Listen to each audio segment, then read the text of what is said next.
only Samsung.RorO. I thought you were going to say cookie jar Zerg. It'll never come And down like cookie this. jars. You're right. If we're not pushing it, we have to push it. And over here, sometimes you would have thought that he would create a web, weave a wicked web for his opponent to walk into, but it just didn't happen last game. He knows he walked into the trap. Can he place ones for RorO? This is Spider.Comm. Alright, let's see what they got planned for this game. Last game, Comm tried the tactical play where he opened up with Mutalisk, which is in fact a very popular opening style on Daybreak CVZ. Opening up with 8 or so Mutas, it's very common. I loved how he used them. He had 5 Mutas to chase away 2 queens and was then able to kill the third. Not cancel it. Sometimes when I see a Mutalisk Zerg cancel the third hatch, I think, okay, you have a decent advantage. It's not absolutely awesome, but it's decent.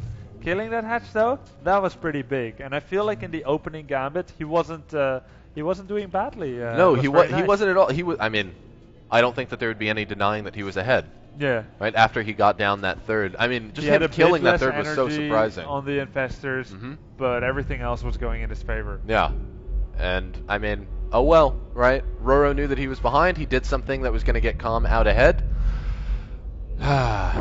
All right, let's see. Oh well. All right. Hatchery first now. Yeah. So there's no amount of desperation play here from Comm, who says, "Oh no, I can't win normal games. I'm gonna go for a 10-pool drone Zergling Spinecrawler all in." No, actually he's really solid. He knows he just lost because of this one big mistake, and that means that he can go confidently and calmly into the next game. Well, yeah. When you lose to something like that, you're just thinking, okay, I mean, fool me once. Yeah. Right. Yeah. And now he's going to be even more careful. They have measured each other out. So, but who will be found wanting, Grubby? I don't know. We'll see. Well, the series will tell the story. Of course, Night's Tale with Heath Ledger. Such a beautiful movie. No. All right. Gas is a little bit earlier for Spider.Comm here. So he's going to be a bit ahead with that Speedling upgrade. Last game, super fast layer, so we will be able to see whether that's something that Comm might want to do again. Super fast layer Mutalisk. Is he going to do it again? Because the map lends itself to it. But do you want to do the same thing twice? Usually the answer is no. Generally you would say no, but that's almost a reason to say yes. Yeah. That's true, and another part of it is sometimes when you did the good build and it worked, but you did something else which made it lose, then you just want to give it another fair chance. Yeah, so and he could. I mean, he could certainly try it again. We'll see when he ends up adding on his extra gases. He just stopped mining for a little bit and then resumed it again. That's interesting. I wonder if that's for some particular timing. Let's see. Sometimes it's just misclicks. Well, I feel like he got 100 gas, stopped for a bit, just wanted to have exactly 16 probes on his minerals for a little bit more, and then he... maybe you wait and cover the larva. Right, cover it until your larva come out, and then move them off. Well, let's see, he's again at 100 gas. There we go, with the layer again. So maybe it's exactly like what you said, the mind game of doing the same thing twice in a row, which usually isn't customary on very high level StarCraft 2 play on professional level. Well, now RorO didn't really handle it that well. Yeah, that's why. It's something where you can identify and say, hey, you didn't handle it that well actually. You almost toppled over. Yeah. From my single domino. Yeah. So that is a lot of speedlings, and he was hiding them for as long as possible, and then of course he came past his overlord, so now Comm knows about that. Comm's Baneling Nest is not quite done yet, so he's going to be needing to use Obsidian Spines. This is a lot of Zerglings moving over into Comm's base. This is not okay, Ruff. No, it's not. Comm's going to have a lot of trouble really recovering from this. Oh, no, even using the drones out here to have to defend. Will the other queen go down? The second queen goes down. Oh, this puts Comm just so very far behind. Comm is not mining right now. Oh, there we go. Just barely got back into the game. After a devastating loss like that, it's really hard to keep your head in the game. Wow, so actually this is why you don't do the same build twice in a row, right? Yep, because your opponent reads you like a book and crushes you with Zerglings. Yeah, I mean, that's exactly, like, if you were to broadcast his intentions and say, I'm gonna go Mutalisk again with super fast lair, not getting my Baneling Nest until after lair, that is the perfect response by RorO. Perfect.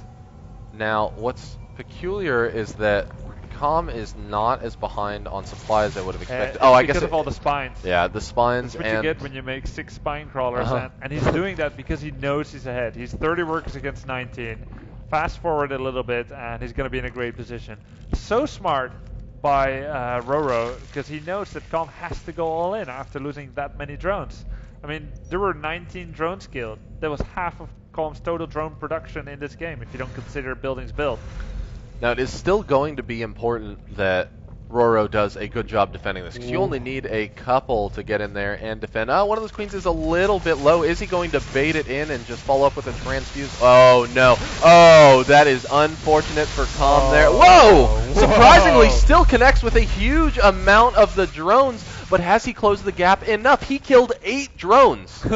Yeah, not bad. 7 drones killed. Okay. Yeah, well, I guess 6, because he had 1 before that. So still, still not bad. Still, very nice estimate there. I didn't quite see that. I just was focusing on how many spine crawlers there were. So now with them reproducing drones. So on top of that, RorO was actually killing his own drones, right? Like that's actually closing that harvester gap as well. Yeah. Because he's making like 8 spine crawlers, right? That's another result that you have from that forced reverse all in that Comm did. So.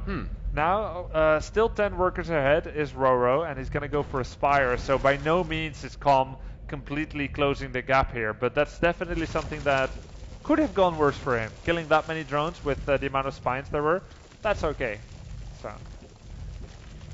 Yeah. RorO is ahead, however. Oh, look at that. The economy is so much in shambles. Yes. It is bruised and battered. Yeah. And bleeding, and how will he rebuild it? How will he rebuild it in the face of the Mutalisks that are very soon to close in on what remains of his army? Yeah, I guess you could say that Spider.Comm's economy has been found wanting in this game. It most certainly has. It most certainly has. He's gonna go for an infestation pit. One base, pretty much one base infestation. Yeah. Like. Yeah, 3 gases and 1 base mineral income infestation pit. I mean, it makes sense because he has so much extractors ready already that he would want to go for a unit which costs more gas than minerals. And maybe he feels like Mutalisks might be coming, and they're good against Mutalisks. But there's 8 of them. There's a timing mismatch as well, Rob. Yes, that's a pretty large mismatch because I don't even think that we'll see the first infestors pop out by the time that the Mutalisks get across. And even when the infestors do pop out, there's only going to be 2 of them. Yeah. Yeah, that's exactly right. It's gonna be exactly like that. So those 8 Mutalisks are gonna come in and they're gonna be killing queens and then maybe drones. At this moment, Spider.Comm does have a read, I feel like, on what his opponent is doing. He knows that there's Mutalisks out, so he's making more queens and banelings to defend against the ground army. He needs to hope. He needs to really hope for some solid connects here. What's going on? If he's able to connect, I'm actually not entirely sure over there. Well, and here comes the killing blow, closing in with the rest of the Mutalisks, taking down a couple of those queens. And there's just not much left over here for Comm. He has done a great job spreading out most of those drones over there. We didn't see a whole lot of banelings connect. Well, there go the banelings. Yep, and this is a full-fledged attack from RorO. We see units streaming across the map, 2-0, over as soon as those